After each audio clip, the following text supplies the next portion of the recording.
वो प्रभु कौन है, ये जानने के लिए कृपया अवश्य सुनिए जगत गुरु तत्वदर्शी संत रामपाल जी महाराज के अमृत वचन। इंद्र कुबेर ईश की पदवी, ब्रह्मा वरुण धर्मराया, विष्णुनाथ के पुर को जाके तू फिर भी वापस आया। अब देखो, आओ जैन धर्म को जाने एक पुस्तक है, ये इन जैनियों के द्वारा ही लिखी गई है।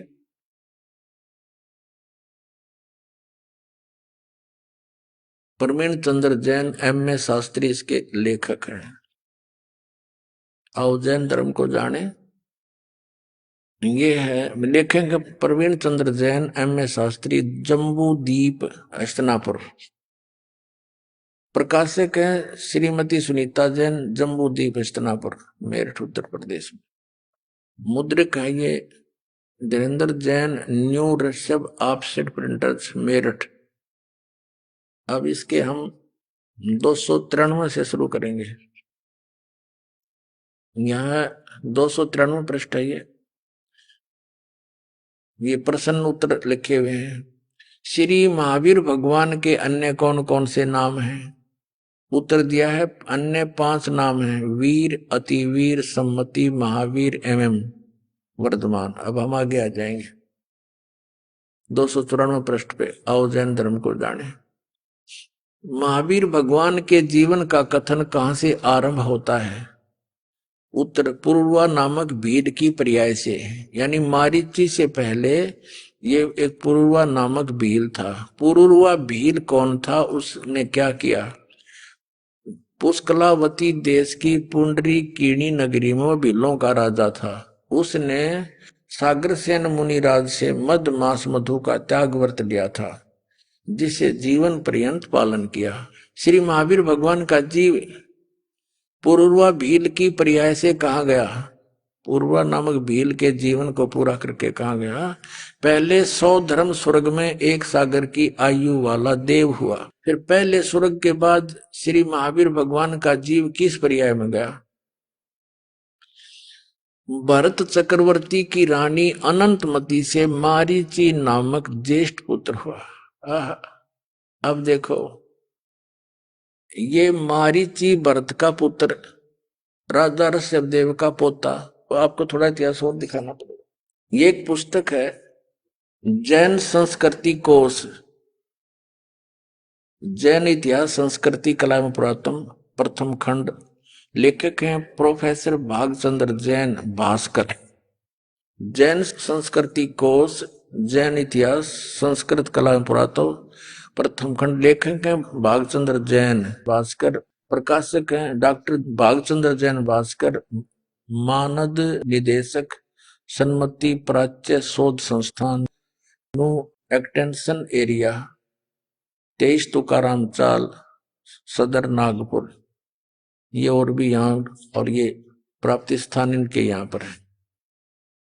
अब ये है स्वर्गीय पूज्य पिता श्री गौरीलाल जैन एवं मातु श्री पूज्या तुलसी देवी जैन की पुण्य स्मृति में सादर समर्पित, जिनके प्यार दुलार सहयोग से मैं यहां तक पहुंच सका हूं, भागचंद्र जैन।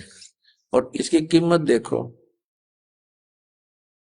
इन पुस्तकों की 3000 रुपये कीमत है। 3000 रुपये 3 खंडों का भारत में, और विदेशों में $200, ये तो और घने हो जाते हैं। अब भारत में 3 है ये पुस्तक, ये सबसे मोटी है जो मैं आपको दिखा रहा हूं। ऐसी ऐसी और भी हैं, ये एक और है ऐसी, ये जैन संस्कृति को द्वितीय भाग। एक और है तीसरा। तो इनके तीनों के मिलाकर 3000 रुपये। आज तक मेरे ख्याल में ये 10,000 की होंगी। ये तो सन 2003 में हम लाए थे, जब इसके 1000 रुपये एक पुस्तक के, और इकट्ठी दें तीनों 3000 रुपये में है। और ये इनका बिल्कुल इतिहास है, और इनका मान्यता प्राप्त इन्हीं के द्वारा लिखा हुआ। अब इसके हम चलते हैं 175 पृष्ठ पे। ये देखिएगा 175 पृष्ठ पे, ऋषभ के पौत्र मारीची भरत के पुत्र को पुराणों में वैदिक धर्म का प्रवर्तक माना गया।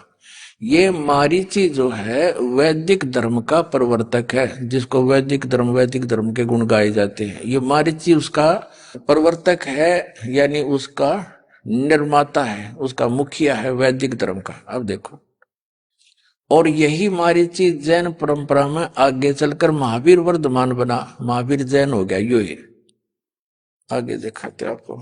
ये है 176 पृष्ठ पे तीर्थंकर ऋषभदेव की जीवन घटनाएं। तीर्थंकर ऋषभदेव अंतिम कुलकर नाभिराज के पुत्र थे। उनकी माता मरु देवी थी। वे इक्ष्वाकु वंशी नाभिराज अयोध्या के एक लोकप्रिय राजा थे। तरुण होने पर नाभिराज ने ऋषभदेव का विवाह सुनंदा और सुमंगला से कर दिया। सुनंदा ने तेजस्वी पुत्र बाहुबली और पुत्री सुंदरी को जन्म दिया, और सुमंगला ने भरत सहित 99 पुत्रों और ब्राह्मी पुत्री को जन्म दिया। समय आने पर ऋषभदेव ने भरत को अयोध्या का, बाहुबली को तक्षशिला का और शेष युवराजों को उनकी योग्यता अनुसार राज्य सौंपकर संसार त्याग दिया और दीक्षा लेकर साधना में लीन हो गया। किसी ऋषि से दीक्षा ले ली, गुरु बना लिया। साधना काल में पाणिपात्री ऋषभदेव 1 वर्ष तक निराहार रहे, कुछ नहीं खाया 1 वर्ष। बाद में बाहुबली के पौत्र संन्यास कुमार ने इक्ष्वाकु रस देकर उनकी इस निराहार वृत्ति को तोड़ा, 1 का जूस प्याकर। लगातार 1000 वर्ष तक फिर तपस्या की। लगातार 1000 वर्ष तक तपस्या करने वाले मुनि ऋषभदेव ने अंत में केवल ज्ञान प्राप्त किया और धर्म देशना प्रारंभ की, यानी दीक्षा देना शुरू की। प्रथम धर्म देशना यानी पहला चेला बनाया कौन? भरत के पुत्र मारीची को दी, जो बाद में 24 में तीर्थंकर महावीर बने। ठीक है, ये क्लियर हो गया कि ये महावीर कौन है। अब जिस पुस्तक को हम पढ़ाने जा रहे हैं, आओ जैन धर्म को जाने, आसानी से समझ में आ जाएगी। अब देखिएगा, हम फिर आगे उस पुस्तक पर आओ जैन धर्म को जाने, और इसके 294 पृष्ठ में पढ़ रहे हैं। यहां आगे थे कि पहले स्वर्ग के बाद श्री महावीर भगवान का जीव किस पर्याय को प्राप्त हुआ, यानी इस पुरूरा नामक भील की जीवन के बाद फिर ये स्वर्ग में गया। स्वर्ग के बाद फिर भरत चक्रवर्ती की रानी अंतमती से मारीची नामक ज्येष्ठ पुत्र हुआ, मारीची नाम हुआ। और फिर मारीची की पर्याय से यानी राजा ऋषभदेव से दीक्षा लेकर भक्ति करके मारीची कहाँ गया? मारीची के पर्याय से महावीर भगवान का जीव किस पर्याय में गया? ब्रह्म स्वर्ग में देव हुआ। ब्रह्म स्वर्ग कौन सा है? ब्रह्मलोक में देव हुआ, क्योंकि ओम नाम का जाप करते थे और ओम नाम ब्रह्म की साधना है, उससे ब्रह्मलोक प्राप्ति होती है। तो इसमें स्पष्ट किया है कि वो ब्रह्मलोक में गया, ब्रह्म स्वर्ग में। अब देखो, ब्रह्म स्वर्ग से श्री महावीर भगवान का जीव किस पर्याय में गया? अयोध्या नगरी में कपिल ब्राह्मण की काली स्त्री से जटिल नामक पुत्र हुआ। फिर जटिल की पर्याय से कहा गया 100 धर्म स्वर्ग में 1 सागर की आयु वाला देव हुआ। फिर कहा गया इसी भरत क्षेत्र में सूतिका नामक गांव में अग्निभूत ब्राह्मण की गौतम स्त्री से अग्निशय नामक पुत्र हुआ। फिर कहा गया फिर स्वर्ग में गया। फिर स्वर्ग से कहा गया भरत क्षेत्र के मंदिर नामक गांव में गौतम ब्राह्मण की कौशिकी पत्नी से अग्निमित्र नाम का पुत्र हुआ। फिर कहा गया महेंद्र स्वर्ग में चला गया। महेंद्र स्वर्ग से महावीर भगवान का जीव कहा गया। अब 295 पढ़ रहे हैं। मंदिर नगर में सालकाय ब्राह्मण की पत्नी से भारद्वाज नामक पुत्र हुआ। भारद्वाज के शरीर को छोड़कर कहा गया महेंद्र स्वर्ग में देव हुआ। फिर वहां से महेंद्र स्वर्ग से कहा गया इतर निगोद में 1 सागर की आयु वाला नगोदिया जीव हुआ। नगोद से निकलकर महावीर भगवान का जीव कहा गया। अनेक को भाव धारण किए इस प्रकार है। ओए होए हे भगवान, अब कलेजा मुंह का होगा पुण्यात्मा जो थोड़ा सा भक्ति मार्ग पर लगा हुआ है। इन साधना करते करते ये ब्राह्मण मैटी, फिर क्या फायदा इस भक्ति का? कोट जन्म तन भरमत हो गए, कुछ नहीं हाथ लगा रे, कुकर शुकर खरबा बोरे कौआ हंस। अब देखो क्या हालत है। अनेकों भाव धारण किए, उसके बाद अनेकों जीवन धारण किए। 1000 आंक वृक्ष के भाव शरीर, 80,000 बार सीप के जीवन भाव, 20,000 बार नीम वृक्ष के भाव, 90,000 बार केली वृक्ष के भाव, और 3,000 बार चंदन वृक्ष के भाव, 5 करोड़ बार कनेर वृक्ष के भाव, 60,000 बार वैश्या के शरीर जीवन, और 5 करोड़ बार शिकारी, ओहो, 20 करोड़ बार हाथी, और 60 करोड़ बार गधा, गधे के भाव।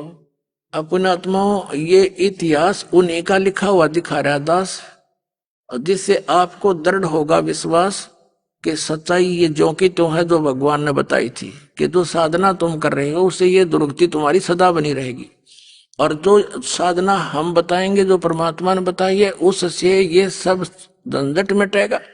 तो बुद्धिमान ऐसा कौन है जो अभी भी डले होगा, इन साधनाओं को करता रहेगा। जब तक विकल्प नहीं था तो मजबूरी थी, अब रास्ता मिल रहा है फिर भी ग्रहण नहीं करते, तो ऐसा शायद ही कोई होगा। अब ग्रहण करनी पड़ेगी साधना, इसलिए प्रमाण दिखाए जा रहे हैं।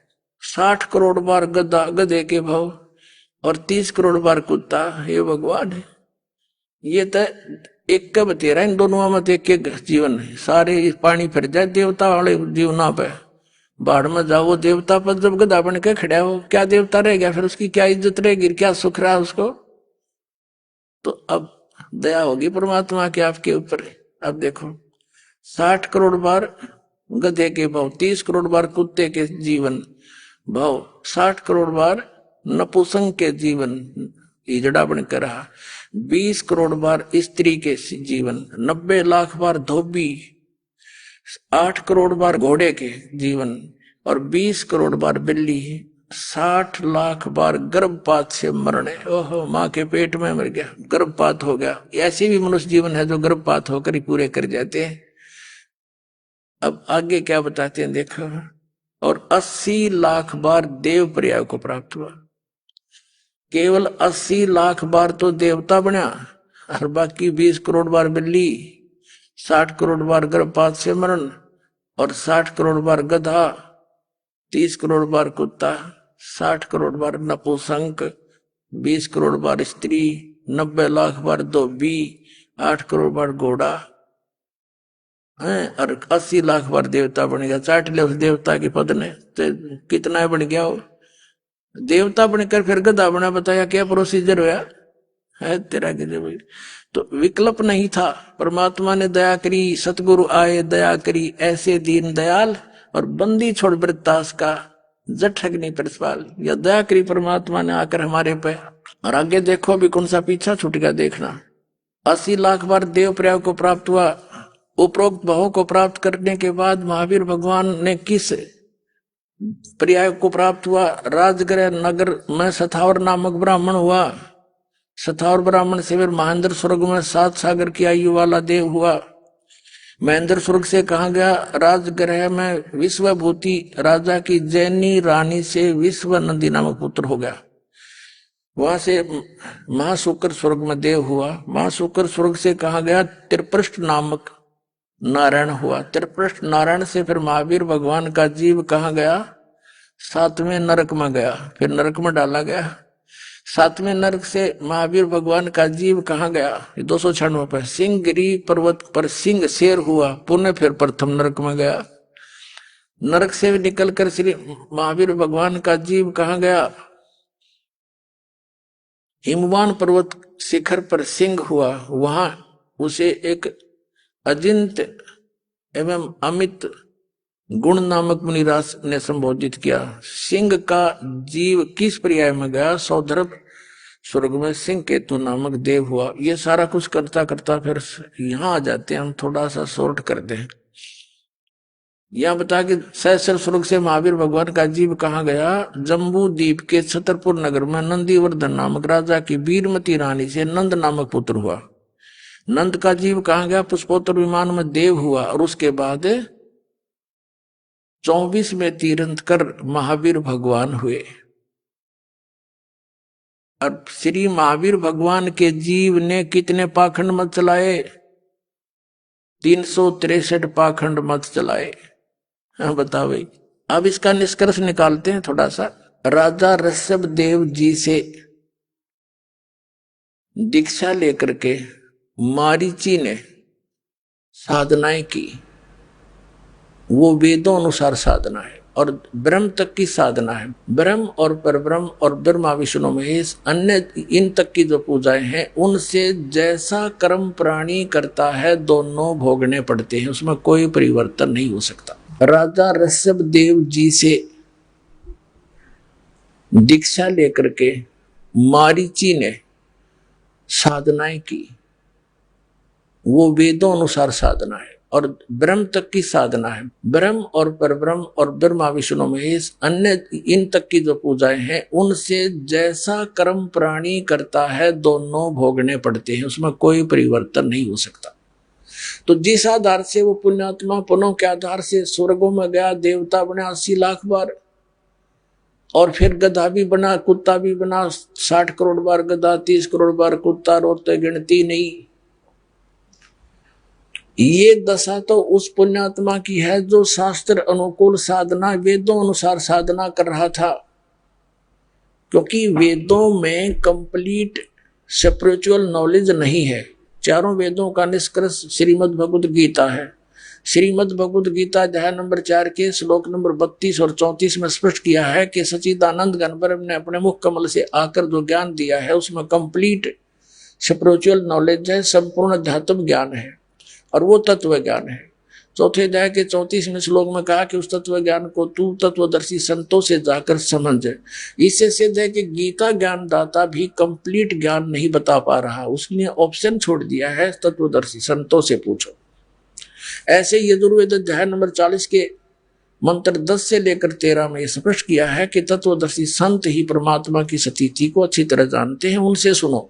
तो इससे सिद्ध हो गया कि जो वेदों में वर्णित विधि है वो गलत नहीं है, लेकिन कंप्लीट नहीं है, उससे जन्म मृत्यु नहीं मिट सकती। इसलिए गीता ज्ञान दाता कहता है 18वें अध्याय के 62वें श्लोक में कि तू सर्वभाव से उस परमेश्वर की शरण में जा और तत्वदर्शी संतों को खोज कर ले, वो बताओगे उसका मार्ग। उसके पश्चात उस परमेश्वर की कृपा से तुम जन्म मृत्यु से सदा के लिए छूट जाएगा, फिर सनातन परम धाम को और परम शांति को प्राप्त हो। तो पुण्यात्मा, ब्रह्म साधना करने वाले मारीची के विधिवत साधक के ये ऐसी हालत हुई और आगे वही जीव महावीर जैन कहलाया, जो जैन धर्म का अंतिम आज तक का और 24 में तीर्थंकर हैं। उसने ना तो कोई गुरु धारण किया, उसके इतिहास में लिखा है, अपने आप हठ योग करके जैसा भी उसने अपनी साधना की, उसके बाद अपने अनुभव से 363 पाखंड मत बकवाद पंथ चला दिए। अब वर्तमान के जैनी इस महावीर जैन द्वारा चलाए गए पाखंड मतों के आधार से साधना कर रहे हैं। इनकी के दुर्गति होगी तो एक बार भी स्वर्ग ना जा सकते। ये कम से कम 80 लाख बार तो देवता बन गया था। तो दास का उद्देश्य किसी की क्रिटिसाइज करना नहीं है, आपको ये दिखा रहे हैं कि आप जी विष खा रहे हो, इस विष को त्याग कर अमृत खा लो, आपका मोक्ष होगा, आपके बच्चों को भी सुख होगा। साधना गलत कर रहे हो। अब क्या बताते हैं, कोट जन्म तन भरमत हो गए, कुछ नहीं हाथ लगा रे, और कुकर सुकर खरबा बोरे कौआ हंस बगारे। कोटि जन्म तू राजा की, ना मिटी न मन की आशा, भिक्षुकों का दर दर घूम लिया, ये मिला ना निर्गुण रासा। ये साधना नहीं मिली। आप ऐसे कठिन साधक भी रहे हो, घर त्याग गए, जंगल में चले गए, नगरी से भिक्षा मांग लाए, सूखी रोटी जैसी भी मिली खा ली, बाकी रखती वहीं पर सूख जाती थी, अगले दिन भेकर खा लेते थे 2-2-3 दिन तक उस एक दिन की भिक्षा से, और जंगलों में अपना टाइम पास करते थे, भक्ति करते थे। उससे क्या मिला कि इंद्र कुबेर ईश की पदवी ब्रह्मा वरुण धर्मराया, विष्णुनाथ के पुर को जाकर तू फिर भी वापस आया। क्या बताते हैं कि भिक्षुक होकर तू दर दर घूमया, मिला ना निर्गुण रासा। ये साधना ना मिलने से, सच्ची साधना ना मिलने से तो ऐसी कठिन साधना करके भी उच्च पदों को प्राप्त करके, ब्रह्मा विष्णु महेश तक की पदवी को प्राप्त करके, इंद्र तक की पदवी को प्राप्त करके भी तो फिर वापस यही जन्म मृत्यु में चक्कर काट रहा है। इसलिए क्या बताते हैं, असंग जन्म तन मर्त्या होगे, जीवित क्यों न मरे रे, द्वादश मध्य मैल मठ बोरे, बोर न दे धरे रे। अभी तक 10वें द्वार पे जोर दे रखा था कि 10वां द्वार पार कर गया बस मुक्ति हो जाती। 10वां द्वार तो इस ब्रह्मांड के अंदर ही रह लेता है, इससे बाहर नहीं, जन्म मृत्यु से बाहर नहीं होता। 12वें द्वार में सतलोक है, 12वां द्वार पार करके जाना पड़ेगा। ये सब ब्रह्मांडों के रास्ते हैं। तो 11वां द्वार 21 ब्रह्मांड को पार करा के परब्रह्म के लोक में प्रवेश कराता है, और 12वां जो द्वार है वो इस अक्षर पुरुष के ब्रह्मांडों को पार करके सतलोक में प्रवेश होता है। तो गरीबदास साहिब जी जो आंखों देख कर आए थे परमात्मा के साथ जाकर के, वो बता रहे हैं, द्वादश मध्य महल मठ बोरे। वो महल, वो स्थान, वो मठ, वो स्थान जहां जाने के बाद फिर लौटकर संसार में नहीं आते, वो 12वें द्वार को पार करके है। द्वादश मध्य महल मठ बोरे, बहुर न दे धरे रे।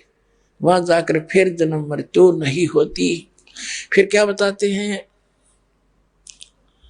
असंख्य जन्म तन मर्त्या होगे, जीवित क्यों ना मरे रे। अपने आत्मा घना जोर देना पड़ेगा। अपने ये एक एक सांस की कीमत बहुत जबरदस्त है मनुष्य जीवन की, लेकिन हम ज्ञान ना होने से बच्चों की तरह खिलौनों से खेल कर इस जीवन को नष्ट कर चले जाते हैं। अब क्या बताते हैं कि असंख्य जन्म मर्त्या होगे, जीवित क्यों ना मरे रे। जीवित मरना है, इच्छाओं से वापस हटना। जैसे दास बतावे ऐसे वचन पर डटना है अपने, फिर अपने आप इच्छाएं कम हो जाएंगी। जैसे मन चाहता कोठी बना लो, उसने भी बना ली। मन चाहता डीजे बजा लूं, पड़ोसी भी बजावे। नहीं, ये भी जीवित मरना है ना भाई, हमारा काम नहीं है, हम नहीं करेंगे। फिर जीवित मरना है, जैसे कोई व्यक्ति, जैसे आपको उदाहरण दिए, 5 लाख के एग्रीमेंट के चक्कर में भगवान भक्ति छोड़ के और दौड़ा जा रहा था। ना वो बालक रहे जिसके लिए माया जोड़े था, ना खुद रहा है, और भगवान भी ना मिला। तो कहने का भाव ये है, जैसे एक व्यक्ति नाइट सर्विस से जा रहा था, सुबह वापस आना था, अपना मकान बनावा था, तो नाइट सर्विस वाली उस बस की दुर्घटना में वो मृत्यु को प्राप्त हो गया। अब कितनी स्पीड तो जा रहा था, रात में जाकर वापस आऊंगा। अब वो आप पे ना रहे, वो कोठन कौन बनाओगा, क्या करेगा उसको ठेका। तो कहने का भाव ये है कि जब आप सत्संग के निकट आवे और मन बकवाद करे, तो परमात्मा के इस विधान ने याद कर ले कि मान लीजिए हमारी मृत्यु हो जाती है, मृत्यु होगी तो फिर ये सारा साजबाज जिसके कारण हम भगवान के मार्ग पर नहीं लग पा रहे, यहां नहीं पहुंच पा रहे, तो परमानेंट टिकट कट गई। तो नो सोच ले 3 दिन के लिए मैं मर गया और कति छोड़ कर चल पड़े उस काम में। एक स्थिति ऐसी भी आएगी, लेकिन आएगी धीरे धीरे। तो फिर नो सोच ले 3 दिन के अंदर जो कोई काम बिगड़ेगा, खराब होगा, उसने फिर जाके ठीक कर लेंगे। और परमानेंट टिकट कट की जब भी, तो वही रह जाएगा यहीं पर। तो इन फार्मूलों को आपने याद रखना पड़ेगा, तब इस मार्ग पर बढ़ सकते हो। नहीं तो काल ने इतना वजन धर रखा है, असंग जन्म हो गए और मृत्यु होते चल छड़ यहां से। जीवित तेनों का तेरा है, यो तेरा है, मुकदमा करें बैठे रहे 1 फुट जगह पर, हर 1 मिनट में मृत्यु हो जाए, छड़ ही मेरा है। काल का है, छोड़, इसने मूर्ख बना रखा था तेरे को। तो परमात्मा कहते हैं ने सोच ले और विश्वास रखना, जो भगवान की तरफ चलते हैं उनके काम बिगड़ा नहीं करते। ये अपना बिल्कुल हृदय में गांठ लगा लेना। जो भगवान की तरफ ऐसे समर्पित होकर चलते हैं उनके काम बिगड़ा नहीं करते, बना करते हैं। सैकड़ों प्रमाण दिखा दूं आपने यहाँ हमारे साथ। और हम एक बच्चे को भेजते हैं 14, 15, 16 वर्ष तक फ्री छोड़ देते हैं, बेटा अपना जीवन सफल कर। और इस परमात्मा के लिए क्या हम थोड़ा बहुत भी नहीं कर सकते उत्तम कल्याण के लिए? तो समय भी निकालना पड़ेगा, 2 पैसे परमात्मा के दिए हुए धन से पुण्य भी लाना पड़ेगा।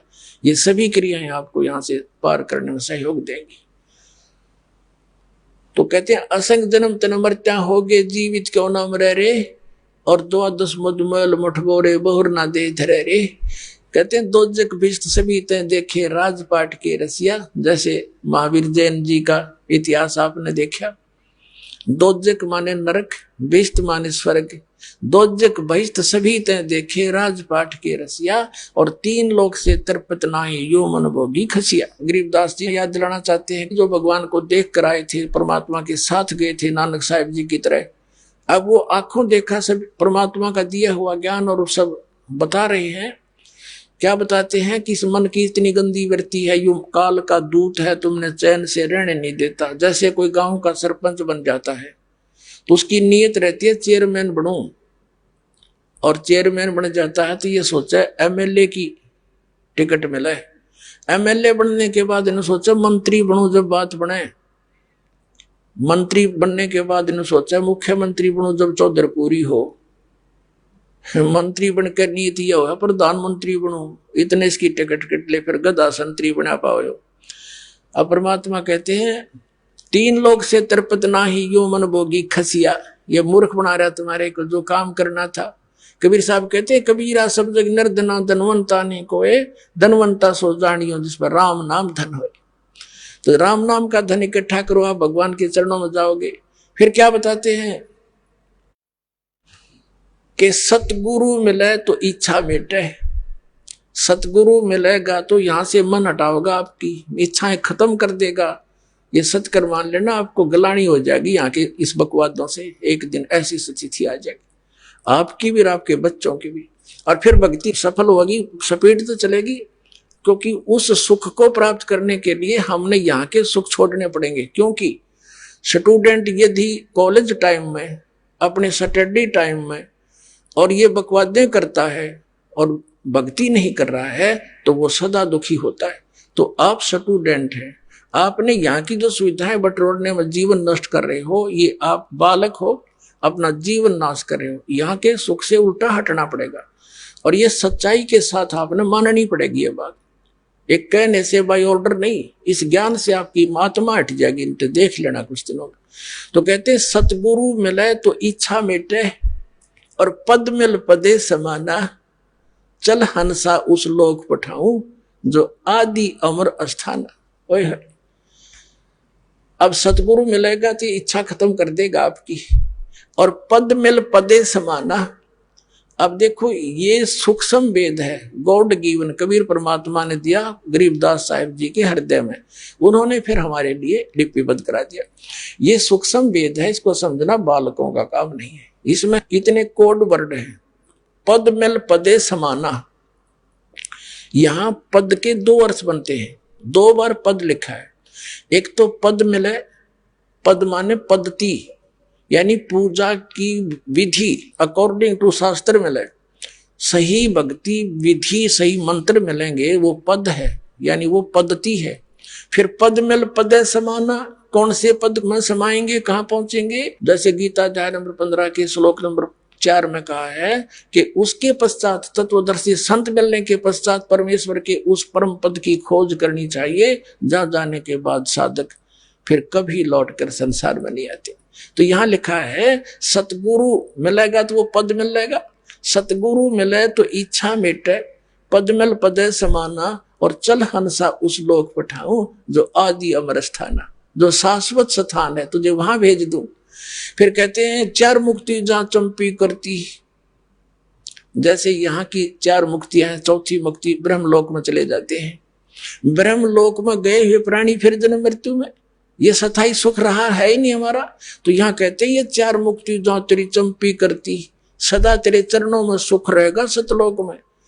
सतलोक कोई एक समुद्र सागर नहीं है, वो ऐसा ही पृथ्वी है, ऐसे ही बाग बगीचे, सारी व्यवस्था बिल्कुल एज इट इज है। ये डुप्लीकेट मिट्टी के कच्चे खिलौने हैं, वो अमर तत्वों से बने हुए सभी हैं। आपके शरीर भी वहां पर अमर होंगे और इतने सुख होंगे। कहते हैं 4 मुक्ति जहां चंपी करती, माया होरी दासी, और दास गरीब अभय पद पर से, वो मिले राम अविनाशी। कहते वो अविनाशी परमात्मा मिलेगा और वो सुख तेरे चरणों में सदा के लिए बना रहेगा। मन तू चल रे सुख के सागर, जहां शब्द सिंधु रत्नाकर।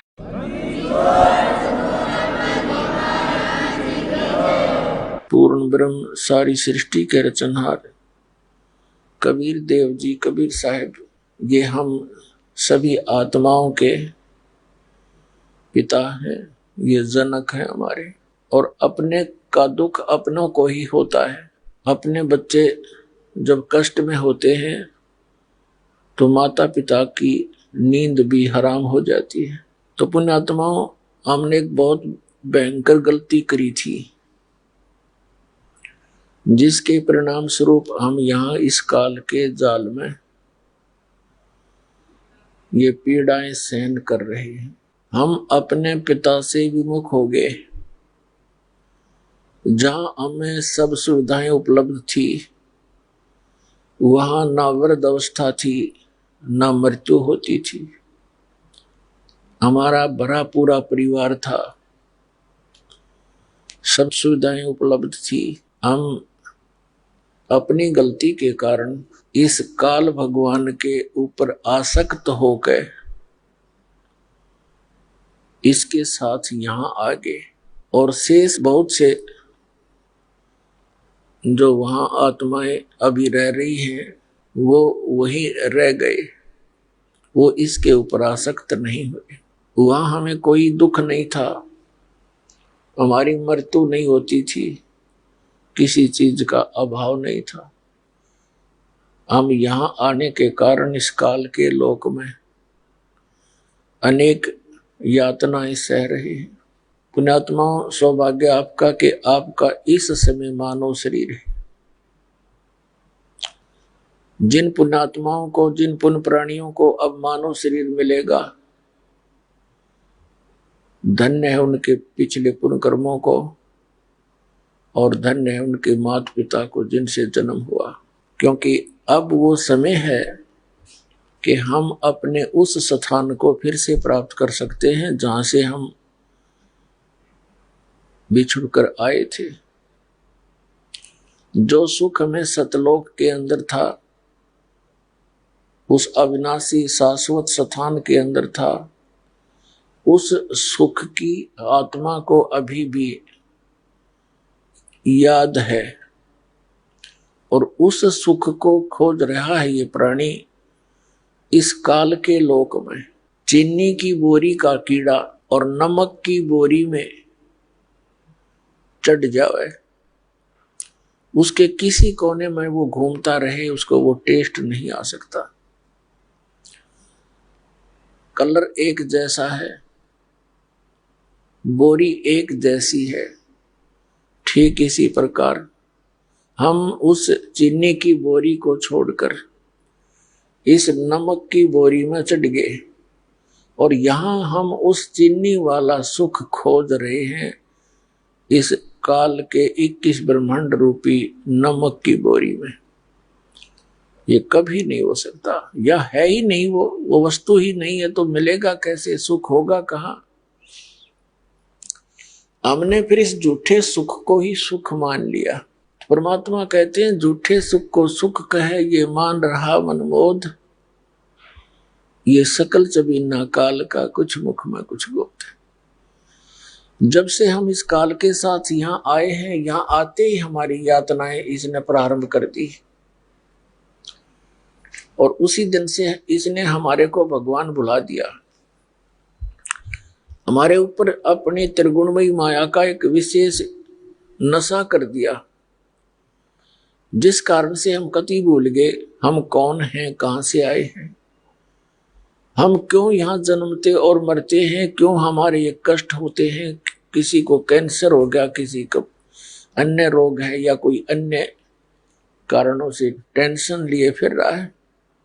किसी प्राणी को चैन नहीं, चाहे इस पृथ्वी का पूरी का राजा क्यों ना हो। तो पुण्यात्मा, उस परमेश्वर ने आके इस काल के अज्ञान को हटा के, हम उसकी आत्मा है, वो हमारे लिए भटक रहे हैं और हम उसको पहचान नहीं पाते,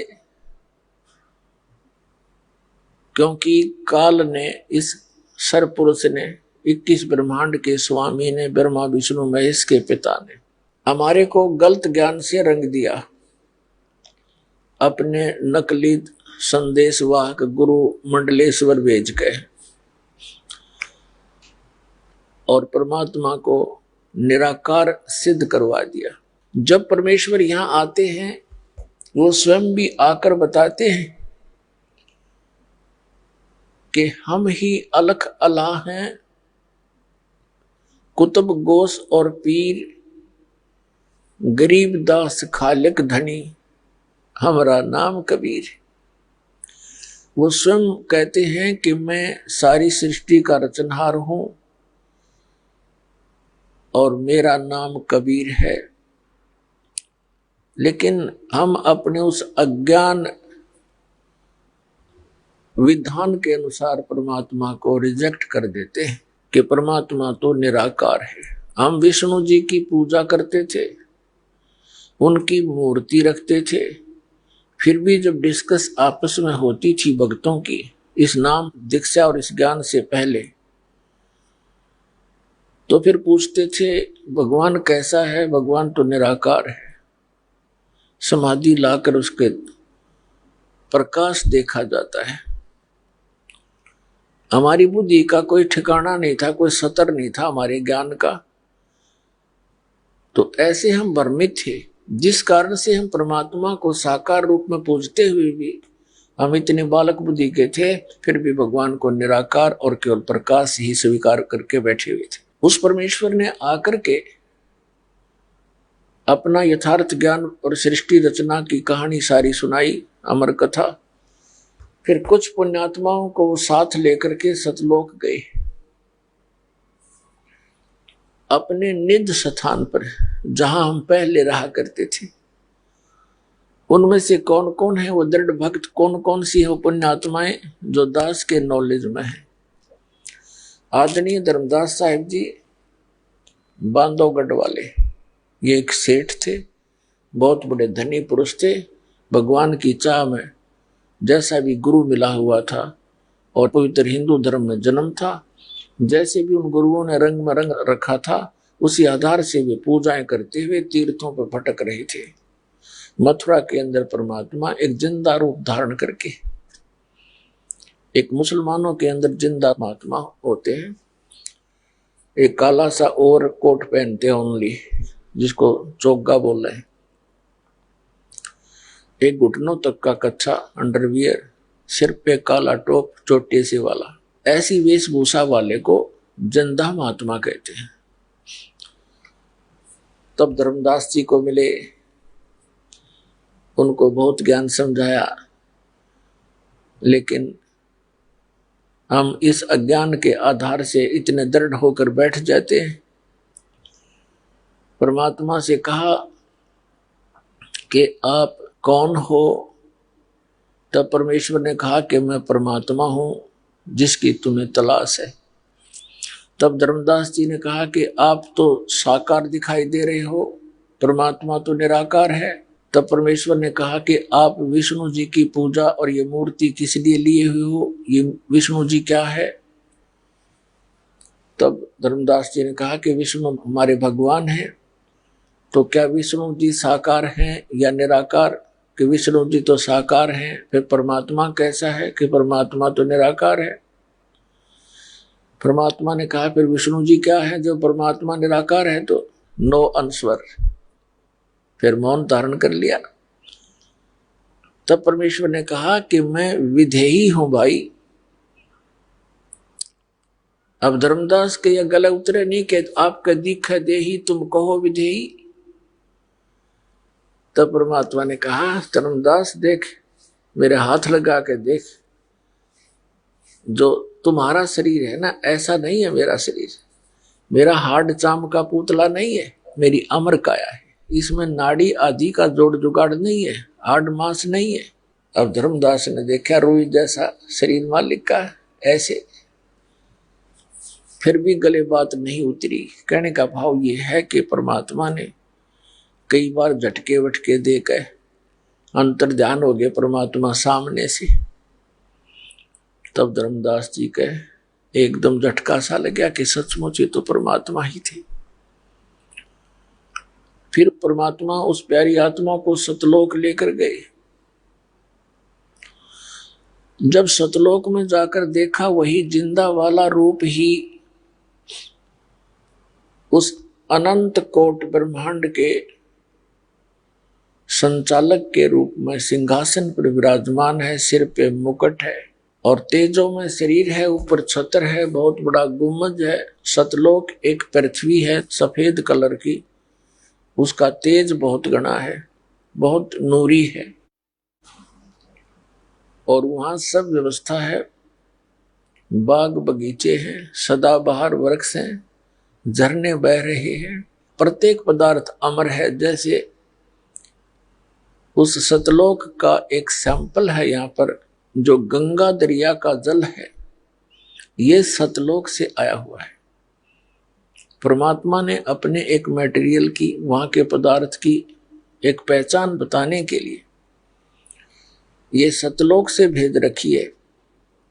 ये निरंजन के लोक में आती है, वहां से फिर विष्णु के लोक में आती है, विष्णु के लोक से फिर शिव के लोक में आती है, शिव के लोक से फिर ये पृथ्वी के ऊपर आती है।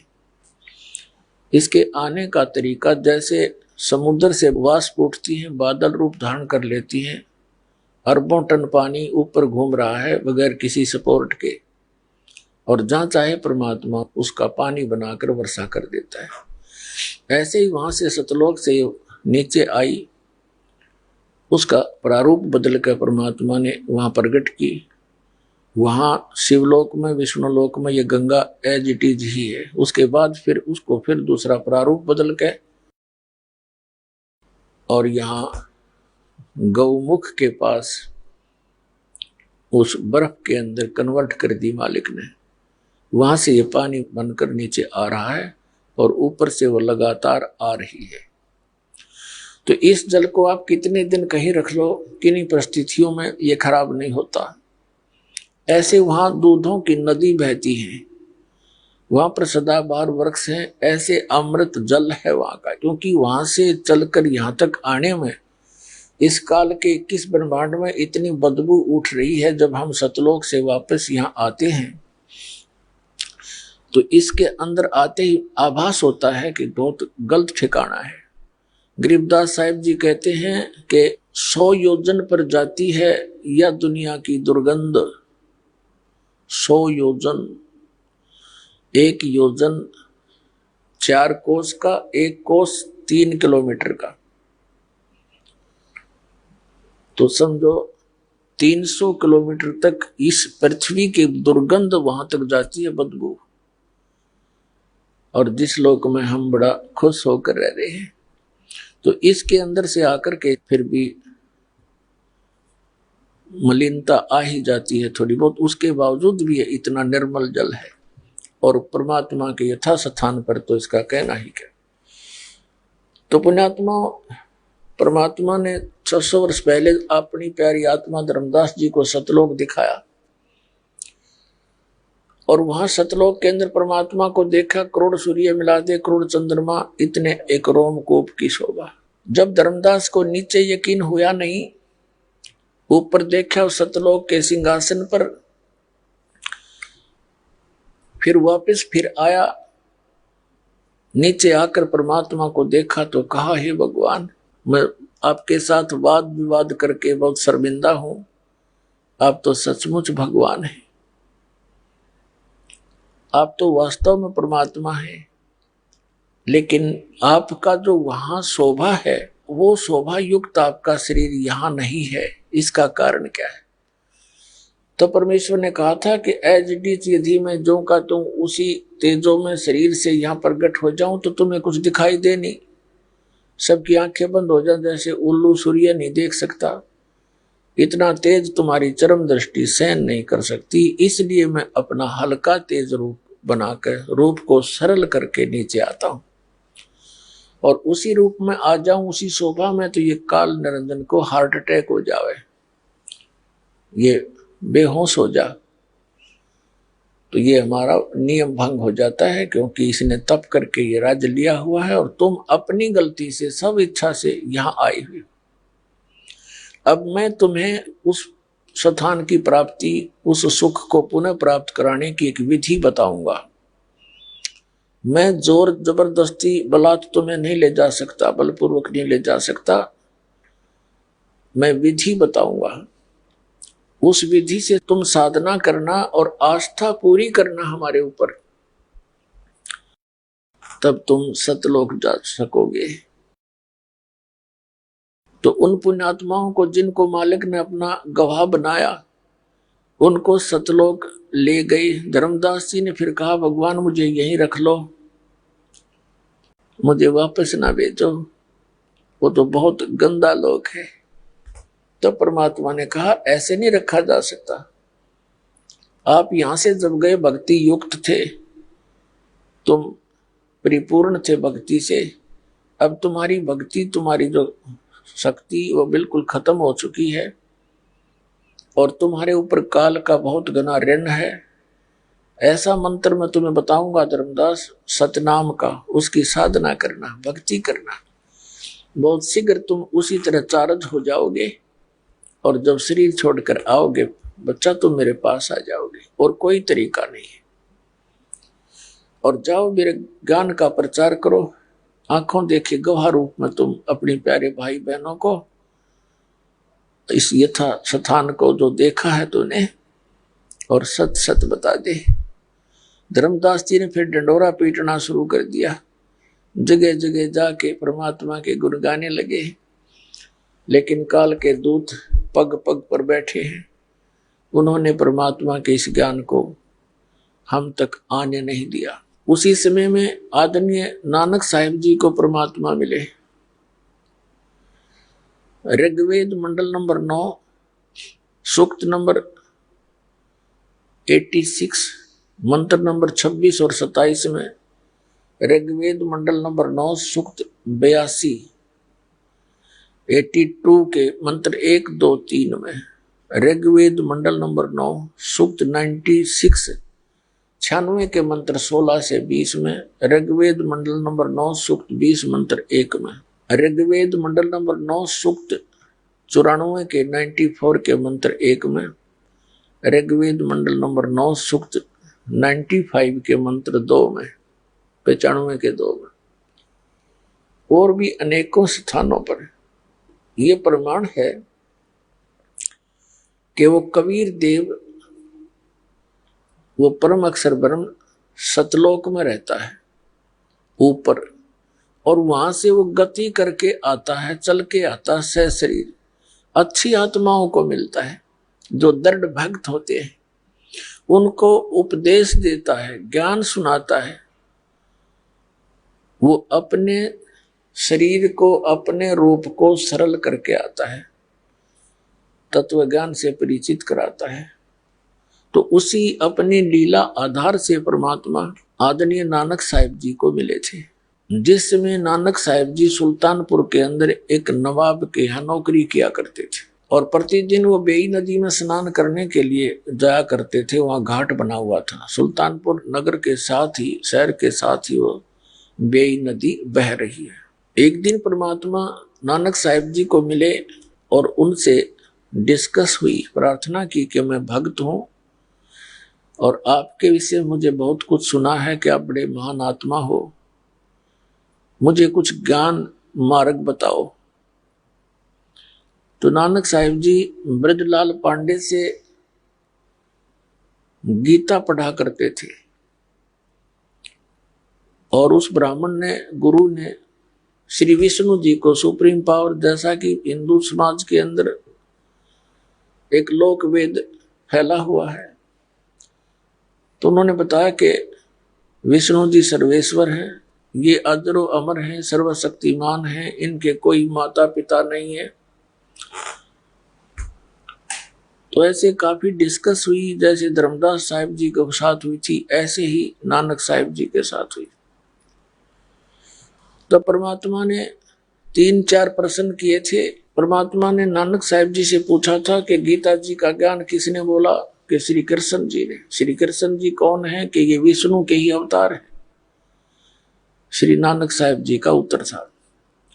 तब परमात्मा ने कहा कि गीता अध्याय नंबर 2 के श्लोक नंबर 12 में, अध्याय नंबर 4 के श्लोक 5 और 9 में, गीता अध्याय नंबर 10 के श्लोक नंबर 2 में,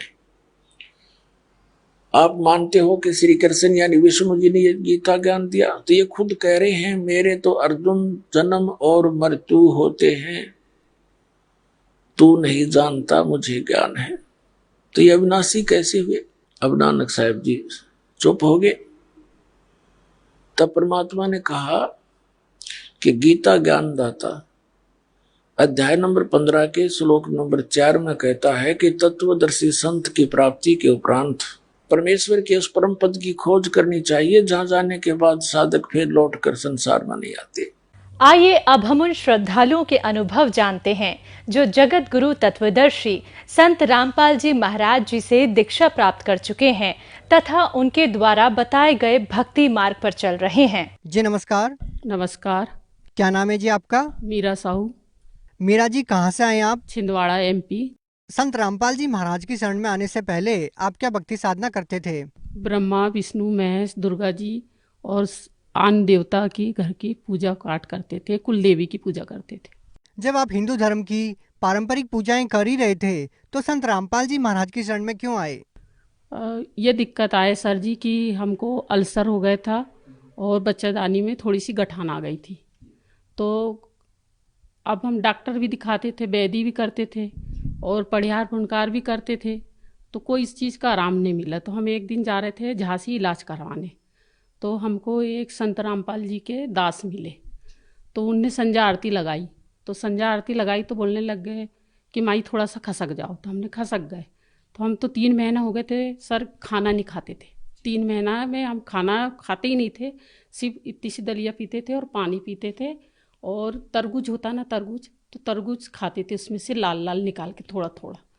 तो फिर हमने कि इन्हें बोले वो भगत जी बोले कि सर को बोले, तो हम सरक गए और उन्हें आरती लगाई। हमने आरती सुनी तो हमको आरती बहुत अच्छी लगी। तो हमने कि भैया ये आरती हमको भी दो। तो बोले बेटा ये आरती ऐसी नहीं मिलती। तो हमने कि कैसी मिलती? तो बोले ये आरती बोले इसमें गुरु बनाना पड़ता था। हमने कि हमारे गुरु तो है। तो बोले आपके गुरु कौन से? तो हमने कि ये पंडित गुरु। तो बोलने लग गए, बोले कि बेटा बोले ये पंडित गुरु कुछ लाभ नहीं देते हैं, बोले आप संत रामपाल जी को गुरु बनाओ बोले। तो हमने कही ठीक है, कहाँ आना पड़ेगा? तो बोले बैतुल आना पड़ेगा। मैंने कि हमारे बैतुल में कोई जान पहचान नहीं है। तो बोले मैं तो हूँ बोला। तो मैंने कि सर अब आपका हम नंबर दे दो। तो हमने उनसे नंबर लिए और नाम गए उनके आश्रम संत रामपाल जी के, और वहाँ जाके फिर हमने नाम दीक्षा लिए। बहन जी, जैसा कि आपने बताया कि पहले आपको अल्सर की प्रॉब्लम थी, आपके बच्चेदानी में गठान थी, तो क्या संत रामपाल जी महाराज से नाम दीक्षा लेने के बाद आपको कोई लाभ मिला? हाँ सर, इतना लाभ मिला कि हम तो आप देख ही रहे खड़े हैं। आज हम शरण में नहीं रहते ना तो हम तो जाने कहाँ चले जाते, वो तो मालिक ही जाने कहाँ चले जाते। हम पे ये दया हुई कि बच्चादानी की गठान भी कहाँ चली गई पता नहीं चला, और वो अल्सर भी है तो कहाँ चला गया पता नहीं चला। और हाँ, सिर्फ जागती उगती हम खड़े हैं, क्या किसका प्राण देना, क्या डॉक्टर का देना? डॉक्टर को किसने बनाया? मालिक ने ही तो बनाया। सब चीज़ का ज्ञान तो उन्हीं ने दिया है ना, मालिक ने।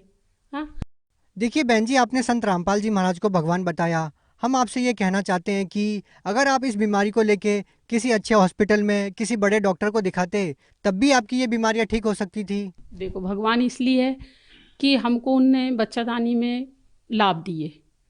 सर मैं तरह तरह के डॉक्टर के पास गई लाभ लेने, तो डॉक्टर बोलते कि बेटा इलाज करते रहो आप अच्छा रहेंगे। तो मैं मंदिर भी जाती थी, मस्जिद भी जाती थी, हर पढ़ियार के पास जाती थी, कोई के पास लाभ नहीं मिला।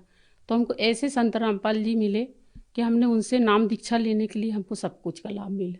तो भगवान हम उसी को समझेंगे ना। क्या संत रामपाल जी महाराज से नाम दीक्षा लेने के बाद आपको इसके अलावा भी कोई लाभ मिला? हाँ, अल्सर का लाभ मिला, बच्चादानी का लाभ मिला, घर में हर चीज़ प्रकार का लाभ मिला।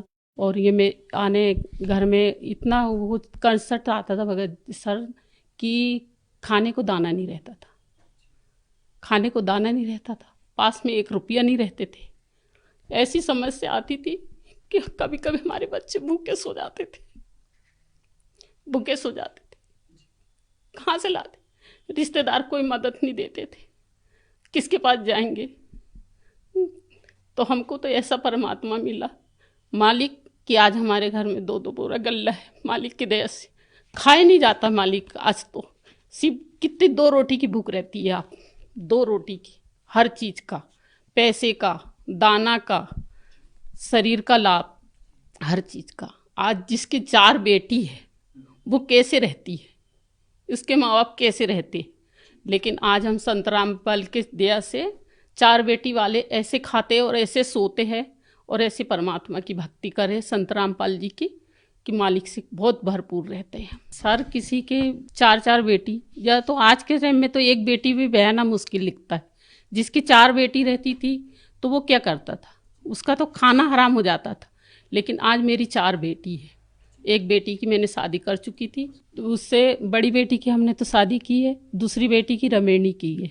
दूसरी बेटी की रमेणी की है सर, तो हमने 1 रुपये दहेज में दिए ना 1 रुपये लिए, और इतना अच्छा परिवार मिला है, डॉक्टर मिला है लड़का, और इतनी अच्छी रहती बेटी कि मालिक ही जाने।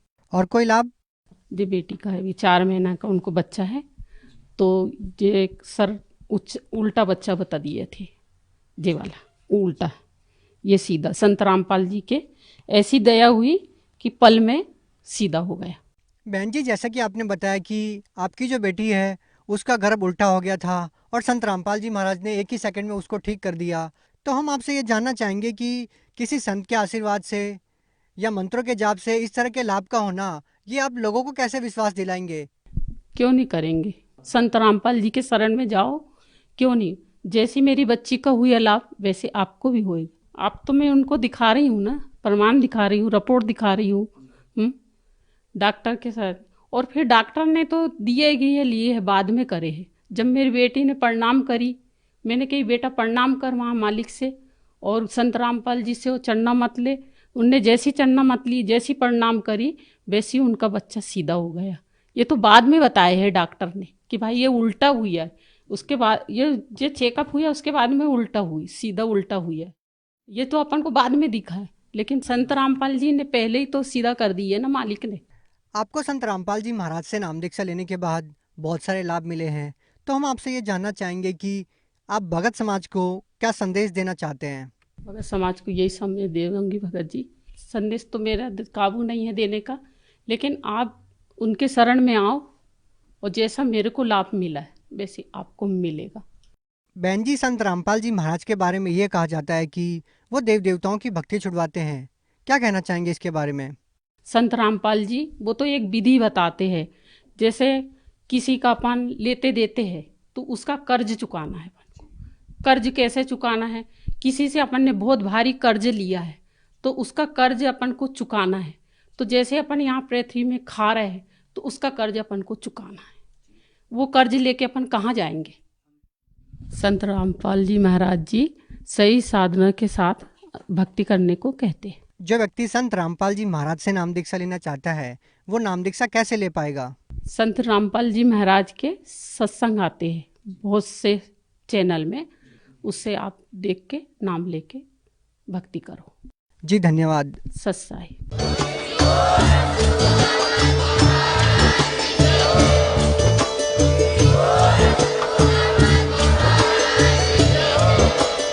आप सुन रहे थे जगत गुरु तत्वदर्शी संत रामपाल जी महाराज जी के मंगल प्रवचन। अधिक जानकारी के लिए विजिट कीजिए हमारी वेबसाइट www.jagatgururampalji.org। संत रामपाल जी महाराज जी के शुभ आशीर्वाद से पूरे विश्व भर में 500 से भी ज्यादा नाम दीक्षा केंद्र हैं, जिन पर संत रामपाल जी महाराज जी द्वारा ऑनलाइन निशुल्क नाम दीक्षा दी जा रही है। अपने नजदीकी नाम दीक्षा केंद्र का पता करने के लिए संपर्क करें 8222880541।